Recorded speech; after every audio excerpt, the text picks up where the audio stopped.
Bonjour à tous, ici Alain, votre animateur pour le balado de la barre du jour, qui a aujourd'hui pour titre Impact de la pandémie sur la santé mentale.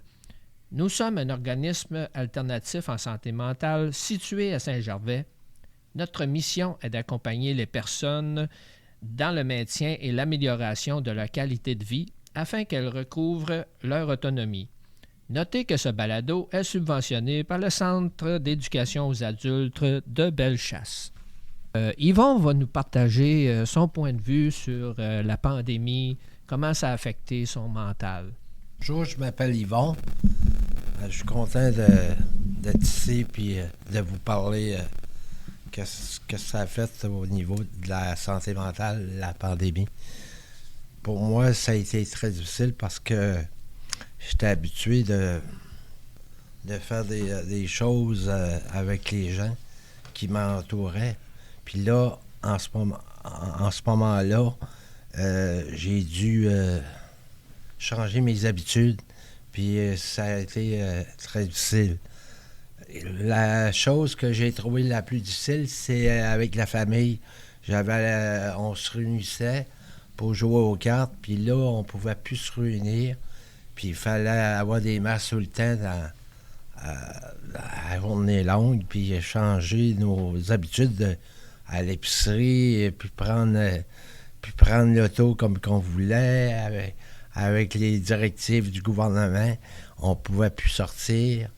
Puis ça m'a amené beaucoup de stress en dedans. Puis des fois, j'étais un peu en dépression parce que je trouvais ça très difficile de changer toutes ces habitudes-là puis vivre quelque chose que j'aimais pas vivre. Je pense qu'il y a personne qui voulait vivre ça. Cette pandémie-là, ça a été difficile pour plusieurs personnes. Pour moi, ça a été quasiment fatal parce que une matinée, j'avais le goût de me suicider. Puis, mais je voulais pas mourir, mais en même temps, je me disais, ça va-tu finir un jour, cette histoire de pandémie? Puis là, en plus, je recevais j'ai reçu deux lettres pour aller me faire vacciner. Sinon, si je me faisais pas vacciner, on me mettait dehors de l'office d'habitation. Puis ça, je trouvais, comme on n'est pas en état de guerre, pourquoi accepter des choses comme ça? Fait que j'avais le goût de parler de ça avec des personnes, mais personne ne voulait me parler parce que disait « Hey, si t'as pas de masque, parle-moi pas. » Fait que ça en était un peu fou. Fait que, comme je vous dis, au niveau de la santé mentale, ça a été très difficile. Puis j'aurais aimé ça parler avec quelqu'un en ce moment-là. Au niveau de j'essayais d'appeler ici, puis il n'y avait pas de réponse. Hein. C'était fermé quasiment partout. Puis au 811, ça a été la même chose. On n'arrivait pas à avoir la ligne. Les lignes sont occupées par-dessus tout. Hein. Fait que, oui, c'est ça. Je voulais vous expliquer un peu. Des fois que je sortais avec mon auto, je disais, il fallait que je prenne de l'air parce que je devenais dépressif dans la maison. Fait que j'allais prendre de l'air avec mon auto. Puis je me suis fait arrêter par la police parce que j'avais pas mon masque. Fait que les policiers ils nous exigeaient qu'on puisse avoir notre masque. Fait que ils me donnaient une amende. Puis ça, j'ai trouvé ça bien difficile de vivre cette situation-là. Puis je revenais chez moi. J'étais dépressif. Là, j'ai appelé à ma belle-sœur. Elle pouvait m'aider, me parler. Puis elle me donnait des façons de vivre, puis passer en travers de tout ça. Puis c'est ça. Fait que je veux vous remercier de m'avoir écouté. Puis à la prochaine. Merci. On te remercie beaucoup, Yvon, de ce beau partage. Ensuite, nous allons passer la parole à Bubbies. Oui, mon nom est Bubbies, puis moi, sur l'impact que ça a eu sur moi, c'est que moi, je l'avais prédit 2 ans à l'avance à la radio, donc je vais faire le long. J'ai dit là, vous lamentez que ça va mal, mais dans 2 ans, vous allez voir qu'est-ce qui va se passer, ça va être pire que ça. Là, il avait rien de moins, puis j'ai ça mort, puis après ça, moi, quand c'était le vrai temps de la pandémie, mon père est mort bec à bec avec ma mère. Puis je ramassais une succession sur le dos. Puis là, tout le monde disait qu'elle ne réussirait pas, puis j'ai réussi. Mais il y a des personnes mal intentionnées qui, en tout cas, ils ont abusé là, de l'argent. Puis pour les prix des maisons, c'était très bon parce que moi, j'ai vendu 3 maisons en un an. Je n'avais pas le choix de faire ça parce que sans ça, en tout cas, je tombais. En tout cas, ça, on n'en parlera pas. Mais moi, j'ai été opéré tout durant le temps de la pandémie. Puis là, il fallait aller se faire tester à Beauceville si on était positif ou non. Si on était positif, ils ne nous opéraient pas. Puis si on était correct, ils nous opéraient. Puis moi, j'ai jamais eu peur de mourir. Puis j'ai pas eu peur de mourir là non plus parce que moi, ça ne me dérange pas. J'ai fait la paix avec moi-même. Puis ça ne me dérangerait pas bien aux autres qui arriveraient n'importe quoi. Si c'était pas voulu, puis si j'aurais tombé malade, ou si j'étais malade, moi, je suis pas aperçu. Puis quand j'ai vu d'autres qui étaient malades, réellement, j'ai un peu côtoyé, puis c'est tout. Mais le pire là-dedans, c'est que moi, réellement, je commençais des motos, puis une semaine avant la pandémie arrive, le gars, il était parti en voyage. Puis après ça, je retournais la semaine d'après, pandémie. J'avais 5000 pièces de cash dans mes poches. Puis là, pandémie, carré fermé, puis toute l'affaire. En tout cas. Puis là, il a fallu... je me suis mis à consommer quelque chose d'illicite.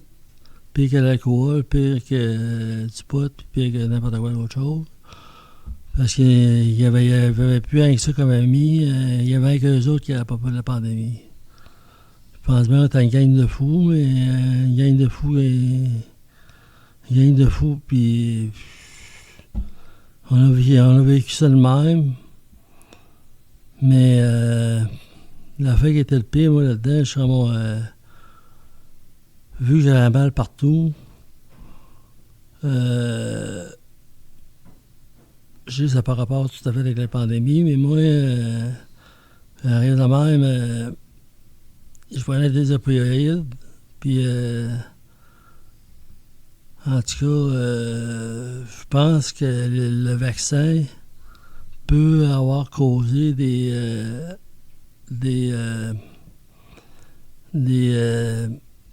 maladies sur moi, là, comme l'arthrose, l'arthrite, pis ceci, pis c'est ça, là, ça a été pire, là. Puis si ça sera refait, vraiment, m'aurait fait piquer. Puis, mais on était obligé, je me suis fait piquer 4 fois, puis à la 4e fois, j'ai mangé, passé l'autre bord, bien beau, vouloir éliminer la pandémie, mais là, c'était trop, là. Mais il y a eu quelque chose de positif. J'ai eu mon appartement parce que je m'étais ramassé dans la rue, là. Parce que je m'étais fait voler à tour de bras, là. Puis là, je couchais un peu n'importe où. J'étais rendu itinérant, puis en tout cas, ça a mal été. Puis là, mais l'affaire qui était positive, c'est qu'il y avait des appartements à louer partout. Tu avais qu'à choisir ta place, puis tu l'avais. Fait que là, moi, j'ai choisi une place pour avoir la paix, puis... une désintoxiquée de cette marde-là. Puis c'est ça qui est arrivé. Puis, C'est ça, j'ai eu une succession à Redley puis tout, puis j'ai réussi, mais l'affaire que je trouvais pas pire, c'est que le gaz, c'était pas faire, puis si t'en profitais durant le jour, ben là, tu te promenais un peu, là. Tu sais, il n'y avait pas des points négatifs. Quelqu'un qui avait une voiture, moi, il fait 10 000 km. Il fait 10 000 km, puis les policiers, moi, je rentrais pour l'heure, puis tout était correct. Fait que c'est ça que j'avais à dire. Je sais pas si c'était décousu ou pas, mais merci de m'avoir écouté. Salut. Merci beaucoup, Bébés, de ton témoignage. Maintenant, nous allons passer à Stéphane. Bonjour, c'est Stéphane. Comment vous parler là, de la pandémie qui a eu lieu en mars, à partir de mars 2020? Je veux dire, comme tout le monde, on s'attendait pas à ça, je m'attendais pas à ça. Sauf que moi, qu'est-ce qui a frappé aussi, c'est que tout de suite, un mois après le début de la pandémie, j'ai perdu ma mère. Décédée, mais pas du COVID. Et puis, mais les restrictions avaient commencé avec le gouvernement tranquillement, puis tout. Puis là, je sentais un petit peu ma liberté brimée. Mais là, du côté là, d'avoir la perte de ma mère en même temps, ça m'a beaucoup affecté. Je m'attendais pas à ça, mais en tout cas, je savais que ça arriverait un jour, mais je savais pas que ça m'impacterait émotionnellement autant que ça. Et puis, mais ça a formé de la chicane parce que là, il y avait des restrictions. On ne pouvait pas aller à l'appartement de notre mère. On ne pouvait pas sortir les choses.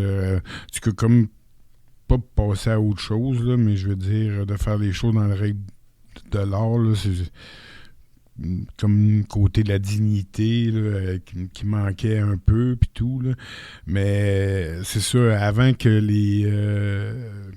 le gouvernement mette un couvre-feu et tout, mais moi j'ai trouvé ça très très très difficile. Fait que on dirait que j'ai comme accumulé un grand plein de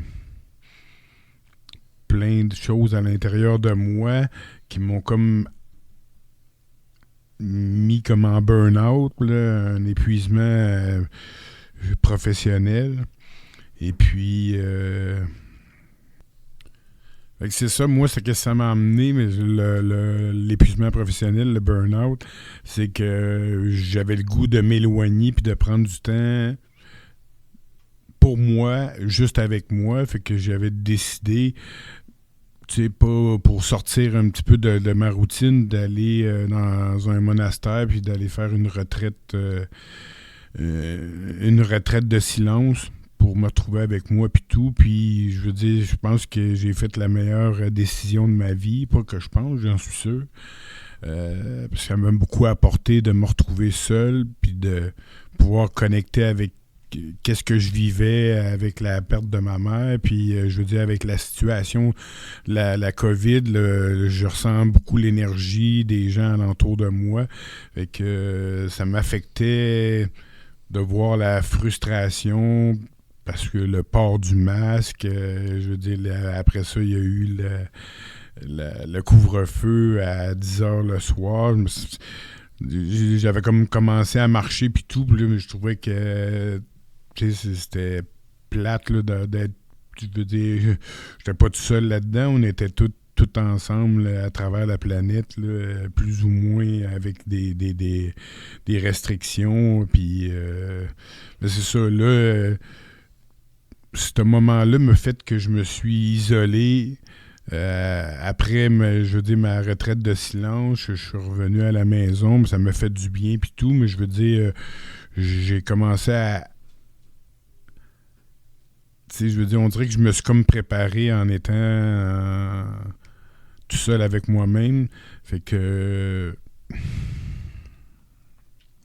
Je sais pas pourquoi je trouve ça difficile de parler, parce que c'est du passé, puis j'espère que ça ne se reproduira plus, là, avoir une pandémie comme ça.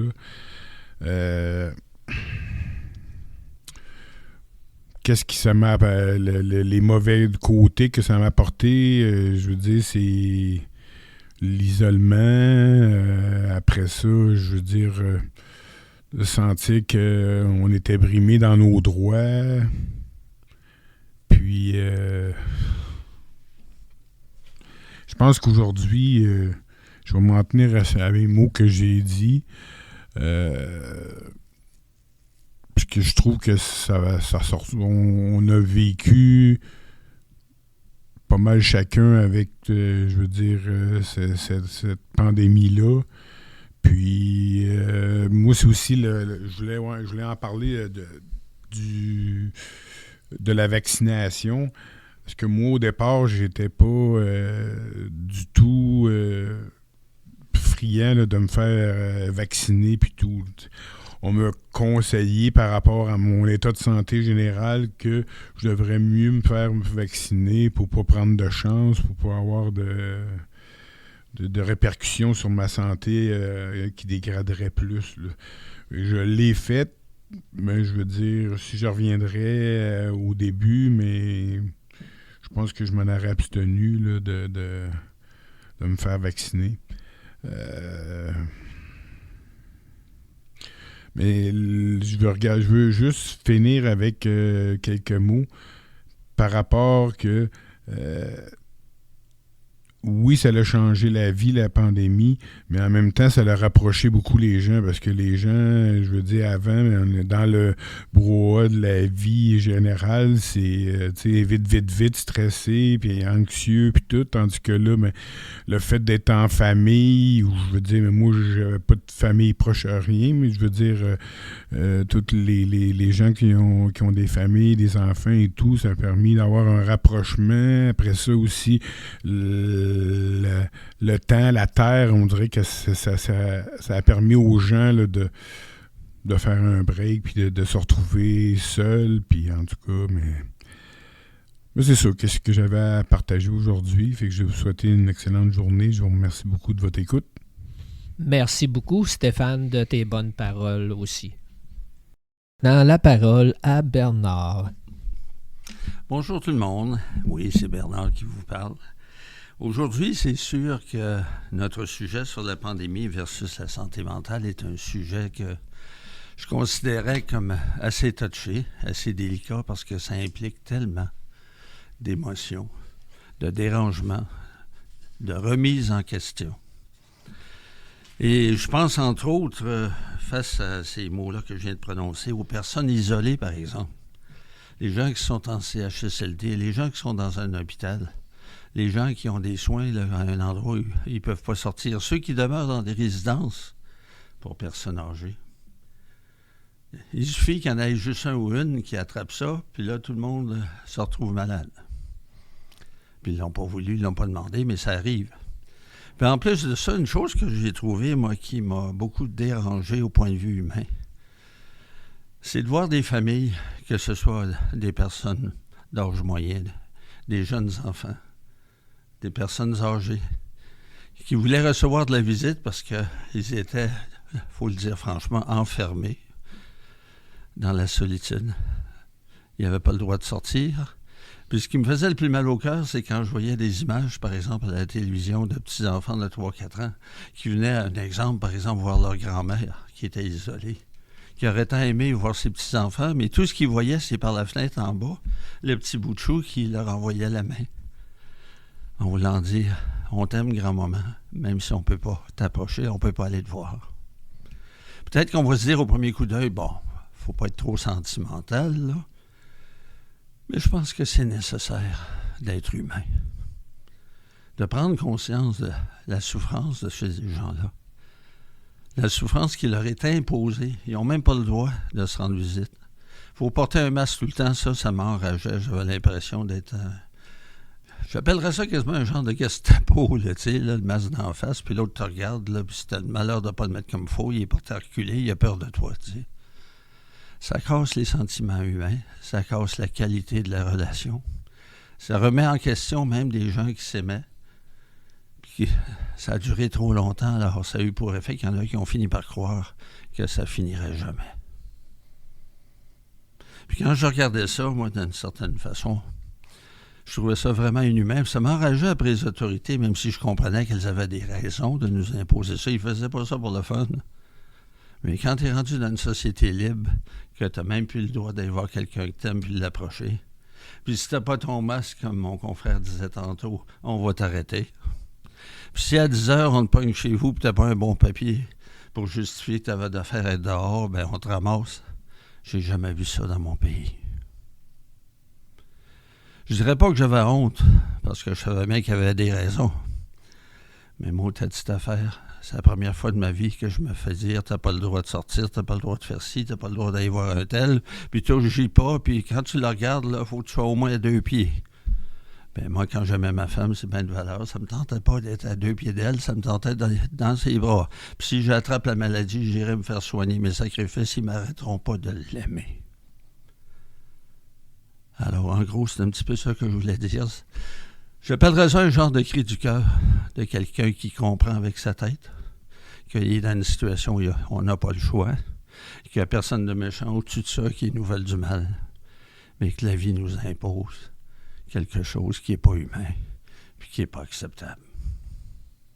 En tout cas, c'est une impression bien personnelle. Vous pourrez penser ce que vous voulez, mais autant je l'ai bien compris, autant je l'ai mal pris, j'en ai un peu le souffle qui me remonte. Vous m'excuserez, là, je sens encore l'émotion de ce temps-là qu'on a vécu. Puis j'espère de tout cœur que ça ne reviendra jamais, parce que dans un pays libre, c'est pas acceptable. Même si la raison nous dit qu'on n'a pas le choix. Parce que moi, je n'accepterai jamais que personne sur la terre m'empêche d'approcher quelqu'un que j'aime. Puis si le prix qu'il y a à payer, ben j'attrape un microbe, je l'attraperai, je vais le vivre avec elle. On va passer à travers, puis on va être plus fort après, mais ils ne m'arrêteront pas de l'aimer. Ils penseront ce qu'ils voudront, qu'ils me fourrent en prison s'ils veulent. I couldn't care less. Ça fait qu'en gros, c'est ça que je voulais vous dire. Malgré la pandémie, je voulais que l'amour continue, la fraternité, la communication. Puis ça, c'est fondamental, parce que quand on regarde ceux qui ont été privés de ça, regardez comment ils ont tourné. Même les enfants aujourd'hui, qui ne pouvaient pas avoir une vie normale, se rencontrer, être des enfants, jouer ensemble librement, ils n'avaient même pas le droit. Ah ben là, j'ai dit, là, il y a des limites. Alors, je vous remercie d'avoir partagé ce que ça m'a fait. Je ne vous dis pas que j'ai raison, mais j'ai envie de vous dire en terminant que j'ai toujours cru que, pandémie ou pas, l'amour avait toujours sa place. Il était primordial. Ça passait avant tout, même la maladie. Merci d'avoir permis de vous l'exprimer. Ça me fait du bien. Au revoir. Bien, merci beaucoup, Bernard. Je vous partagerai maintenant mon point de vue sur la pandémie. Moi, pendant la pandémie, j'étais au travail parce que je travaillais pour une entreprise qui faisait des produits essentiels. Mais donc, moi, au lieu d'être isolé à la maison, j'ai été isolé dans une usine. Dans cette usine-là, il y avait mis plein de restrictions, des mesures, des contraintes. Ils ont même installé une nouvelle porte d'entrée. On entrait par une porte et on sortait par l'autre à la fin de la journée. On ne pouvait pas se croiser. On n'avait plus de contact privilégié comme on avait avant. On était rendu dans le même département. On devait laver, désinfecter nos outils et nos machines entre chaque chiffre. Puis il y avait des équipes de nettoyage là, qui passaient leur journée à nettoyer tous les équipements de production dans l'usine. Et